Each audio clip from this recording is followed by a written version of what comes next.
Moon Rabbit by Natalie Russell. Little Rabbit liked living in the city.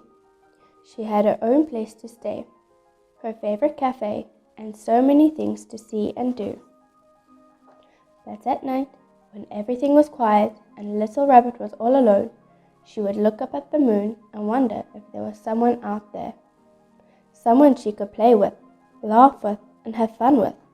Someone just like her. It would be nice to meet another little rabbit, she thought. When the city became very busy, Little Rabbit would go to the park to read her book. One day, as Little Rabbit read, she heard the most beautiful music floating on the air. She lay back and listened.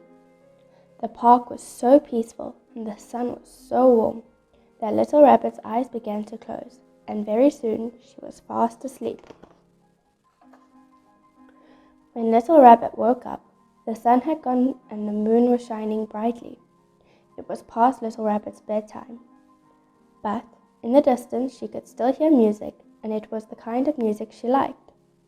So Little Rabbit picked up her book and followed the sound through the trees, and there she saw a rabbit. A brown rabbit was playing a guitar, making music that made Little Rabbit want to dance. So she stayed for a while. As Brown Rabbit played, Little Rabbit danced. Then Little Rabbit told tales of the city, and Brown Rabbit listened.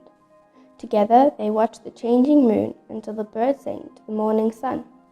And for a while, Little Rabbit forgot about her life back in the city. The two rabbits had picnics in the sunshine and games of hide and seek.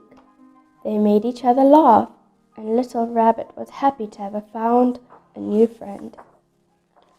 But then, one dark night, Little Rabbit saw the city lights glowing in the distance and suddenly felt sad. "The city is so beautiful," she sighed. Brown Rabbit was quiet. How could anything be as beautiful as the moonlit park, he thought. Brown Rabbit didn't like to see his new friend feeling sad, so he played his guitar and danced around Little Rabbit. He even stood on his head, anything to make her laugh or to see her smile. But there was nothing he could do to make her happy. "It's time for me to go home," said Little Rabbit. So, early the next morning, Little Rabbit returned to the city. Back to her home, back to her favorite cafe, and back to all the things she'd like to see and do. And she no longer gazed at the moon and wondered if there was someone out there, another little rabbit just like her, because she knew that there was, and he was coming to visit the very next day.